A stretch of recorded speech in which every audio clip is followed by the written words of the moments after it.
Welcome to WholeCEO with Lisa G.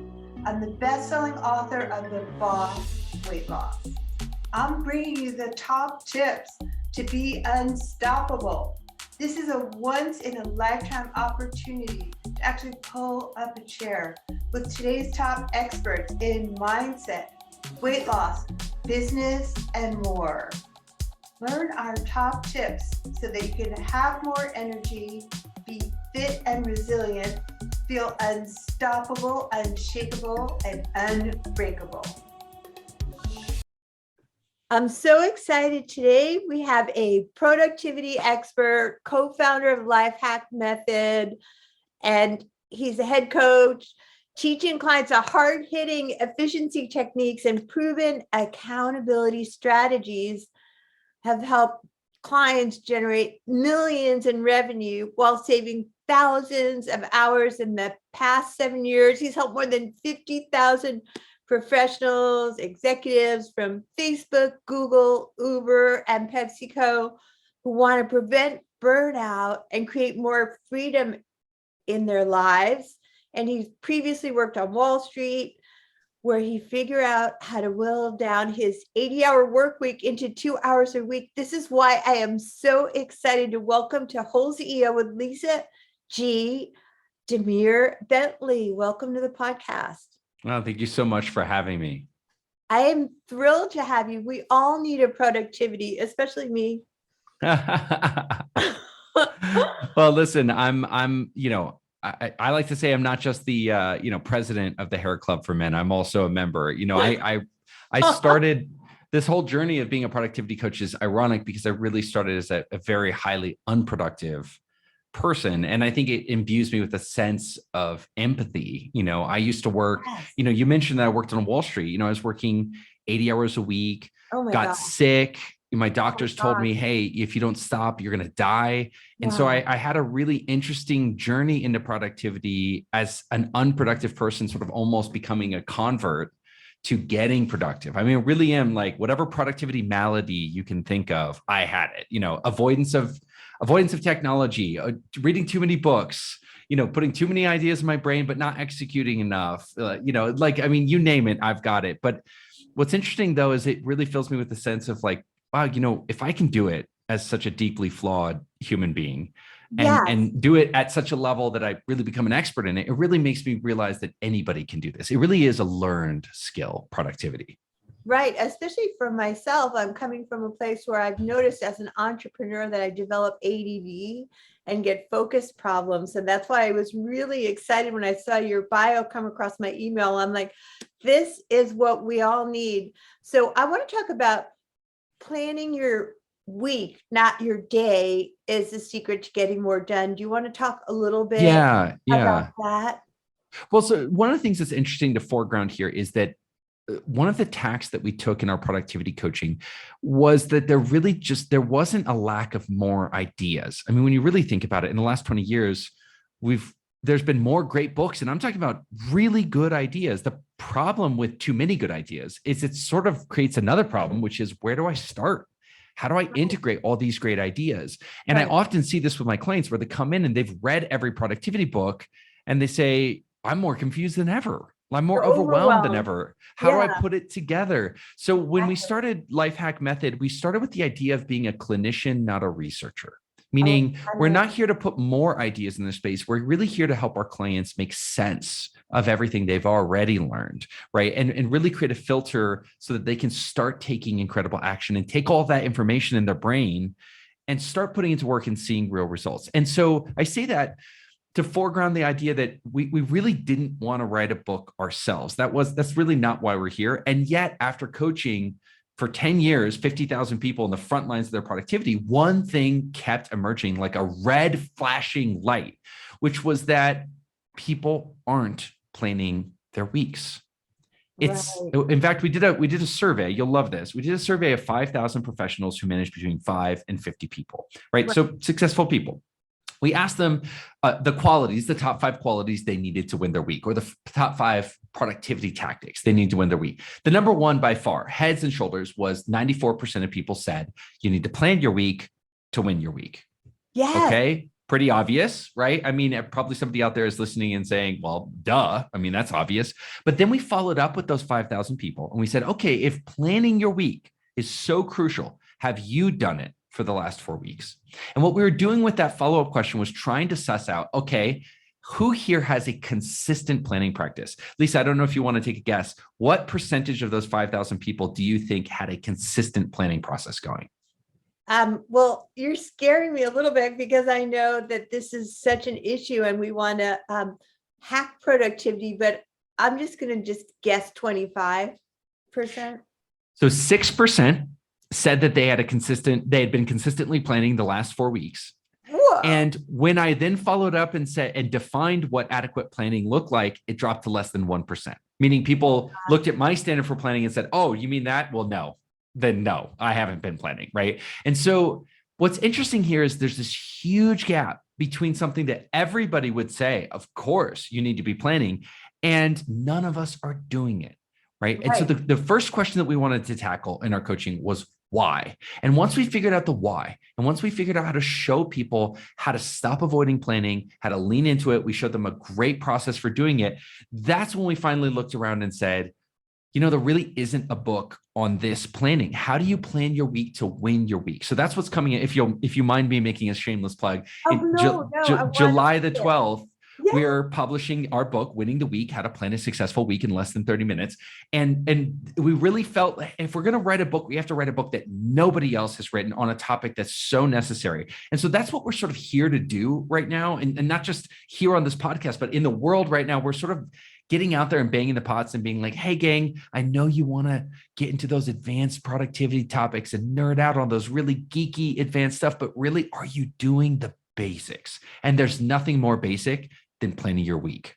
I love that. I would also like to jump in a little bit to mindsets, because obviously I'm buying your book. I want to have everything down into like 4 hours or whatever hour short I can get my week down to, instead of like carrying the computer into the bed and all sorts of other pandemic habits that I've had to try to get rid of. So can we just address now the 3 mindsets that you want to avoid to boost your productivity? Yeah. And these are mindsets, frankly, that really also keep you from either not planning or not planning effectively, right? So the first would be magical thinking. And let's just be honest, we're all guilty of magical thinking. And let's give it voice. Magical thinking is that voice that says, I've got this huge list of things to do. I've never done this much in a week.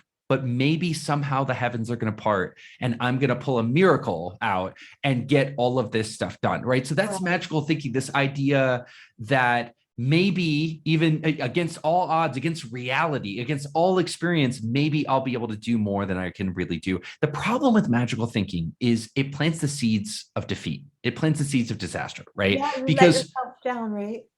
Well, I mean, on one hand, you overplan, meaning when we're thinking magically, we put too much on our to-do list, more than could ever humanly be possible. And then, like you said, come Friday, we are setting ourselves up for that big fall where we've said, maybe I can do it. No, I didn't do it. I'm such a loser. I stink, right? We start getting on top of ourselves when really, if we'd been courageous enough to look at our world as it really was, we would have been able to say Monday morning, this is not all going to happen. The other thing about magical thinking, I could go on, I'll just give you the top 3, but there's 100 things that are wrong. Here's another thing about magical thinking. It gets us making promises that we can't keep. We're writing checks that we can't cover, right? And so this is when we tell somebody, yeah, I can do that thing for you. And then we feel terrible and have to apologize 6 times. And we take the hit to our credibility when we can't actually deliver that thing. Or we're delivering the things that we've overpromised, but it's our family and our health and our personal life that suffers invariably. So that's the problem with magical thinking. Wishful thinking is it really breeds like moths in a pantry. I always say, like, wishful thoughts, if you see one, you're about to see a million, because once we get into that mode of wishful thinking, it sort of takes over our whole reality and prevents us from seeing the world as it actually is. And let's be honest, life is tough, man. Like, it's tough being an adult. It's tough being an entrepreneur. It's tough being a manager. And so it's no wonder that we want to fall into magical thinking, because it feels like a little bit more velvety, a little bit more forgiving than the harsh light of reality. So I also want to hasten to add, I get it. I understand why we fall into magical thinking. But the problem is that it creates more problems than it solves. So less is more. Like, should we just set out to have less things on our calendar and then feel good that, wow, we actually did it? Yeah, I mean, I think there's something about taking radical ownership of your reality. You know, we say planning, planning, planning. If you zoomed away from the planning process, what you're really doing is almost like the scientific method helps us see the world without fear or bias or when you're conducting science but you don't have the scientific method, what's happening is you're distorting your distorted reality prevents you from actually making breakthroughs. And similarly, when you don't have a process to keep you firmly rooted in reality with your planning process, your planning goes off track because you're not looking at reality as it actually is. It's distorted through fear and bias and anxiety and wishful thinking. And so the life hack method that we've come out with is really almost like the scientific method in the sense that it's a simple, easy way to keep yourself rooted in reality so that you can actually see your life moving forward. And ironically, and this is the funny thing, when you have the courage to look at reality as it is, you immediately see improvements in your reality. That's the funny thing. I love that you address having like ownership of what reality really is. Like, this is how many 24 hours in my day I have, and these are my other obligations. And then you don't want perfectionism. Isn't that another one that you want to avoid? Yeah, I mean, perfectionism. Recovering perfectionist. Well, I'll make a distinction. A lot of people think they're perfectionists, but they're not. If you have trouble starting something, but no trouble finishing something, you've got a fear of starting, right? Wow. That's your fear of starting. So if you have a lot of resistance to starting something, but no problem finishing, you're not a perfectionist. You have a fear of starting things, right? But if you have no problem starting things, but you can't seem to ever bring them across the finish line because they're never done, then you're a true perfectionist. So I'll let you diagnose yourself, anybody who's listening. I'm not recovered yet. Yeah. So the thing about perfectionism is perfectionism gets us into a place where we let perfect become the enemy of good enough. And the truth is that most things in life don't require your A game. Most things in life, we just need to move things from point A to point B and move it to the next phase. There are times in life where we really want to dig deep. But when we allow ourselves to fall into perfectionism, what we do, especially unhinged from our reality, meaning when you're really anchored in how much time you actually have, it's harder to give into perfectionism, right? When you really know, gosh, I could be a perfectionist. I could take 40 hours on this, but now I see the 100 things that are going to go off track if I do that. It's a form of what I call calendar accountability. And I know that sounds crazy. How can your calendar hold you accountable? When you're really in tune with your calendar and your priorities, and you know, wow, if I go over my budgeted time on this, here's all of the things that are going to blow up on me. That holds you accountable to sticking to the timeline that you set out.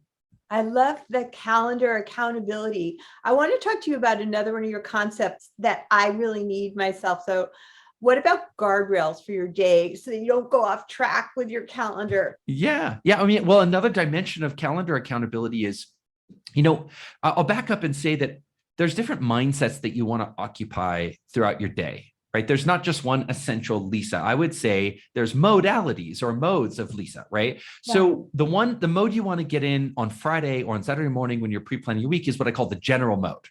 The general is where you step away from the front lines. Stop worrying about, is this thing going to be done, or you step way back, get the full expansive view and say, are we winning the war? Like, what sacrifices need to be made so that we can progress this campaign forward, right? And then the general goes in the tent, and Monday you get back into what I call soldier mode. Now, often what people are doing is conflating the two. They're either trying to be the general and the soldier at the same time. So there's a voice simultaneously running in their head, like, I got to do this thing, but also, is this the right thing that I should be doing? Like, should I be doing this other thing? Is this the most efficient? Right? So you almost got like multiple personality running at the same time, or there's too many voices talking in your head.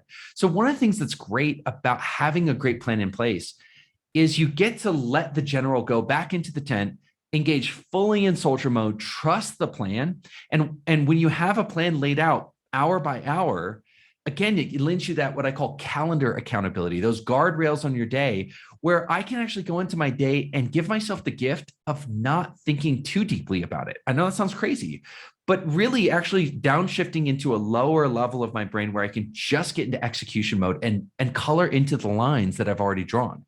And so those are great guardrails that you can put on your day. And a lot of people say, oh, I don't want to fill up my calendar, Demir. Like, I don't want a full calendar. Then I don't have flexibility to deal with stuff. And I thought, I always offer to them, but isn't it nice to have the buried treasure map already drawn out for you, where all you have to do is follow the dotted line to success? Doesn't that feel good? And they say, oh yeah, actually that does feel like a good feeling.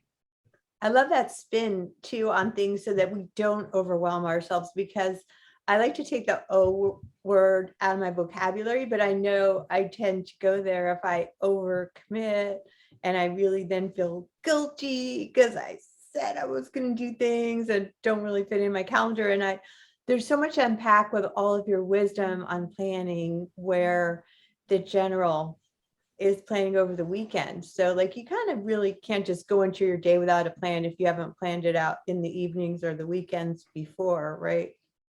Well, the problem that we've noticed with planning is that the funny thing is everybody says planning. I mean, you hear that word thrown around all the time. But when I've asked my clients, okay, what are your steps for planning?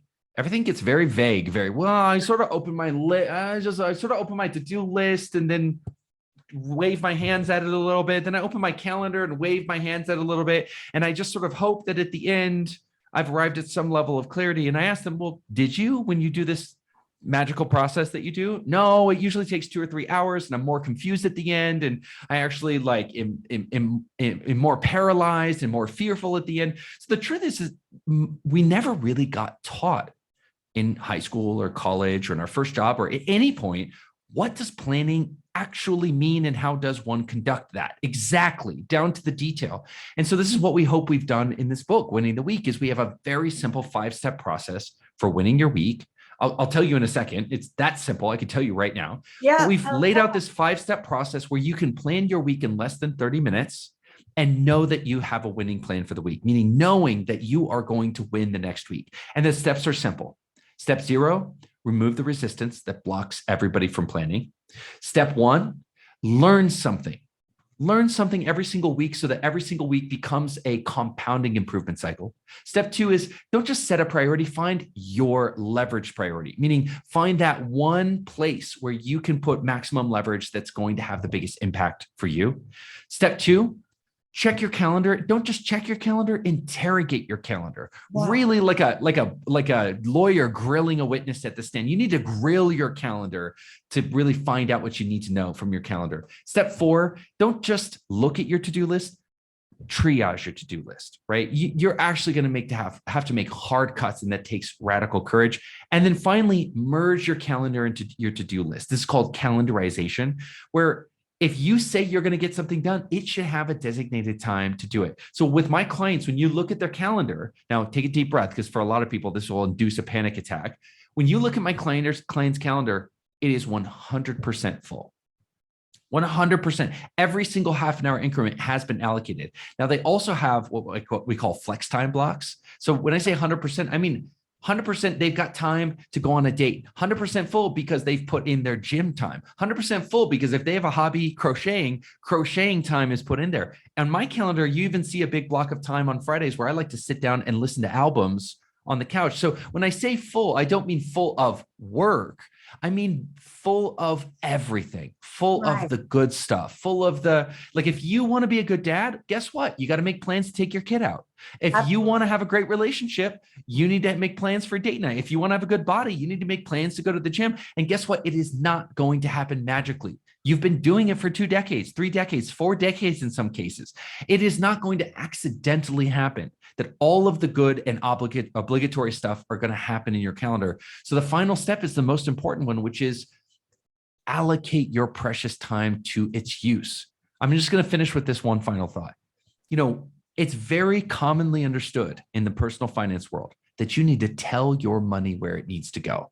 You can't just hope that you're going to save a bunch of money or invest in stock. You need to tell every cent, give every dollar a destination. Why would it be any different with your time? I love that. What a great wisdom bomb. Demir, where can people find more about you and becoming the master of planning? Yeah. Go to winningtheweek.com. You can sign up to buy our book. The book's awesome because we've accompanied it with basically an entire course, an online course that accompanies the book. So if you buy the book, you also get the online e-course that's accompanied with it if you like to learn with videos and audio and stuff. There is, I don't know when people are going to be listening to this, but there's going to be an audiobook available as well on Audible. That's Winning the Week is the title of the book. And if you're impatient / don't like books, you can actually go to winningtheweek.com and we have an hour-long training that teaches you the whole thing.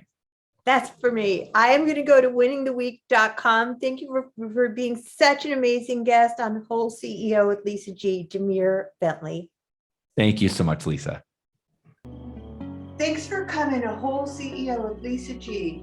After over 20 years helping people lose weight and get fit, I'm so excited to announce that I found the missing link with my coaching. Message me if you want to learn how to look better, feel better, and go faster with a master. Lisa G at lisagfit.com.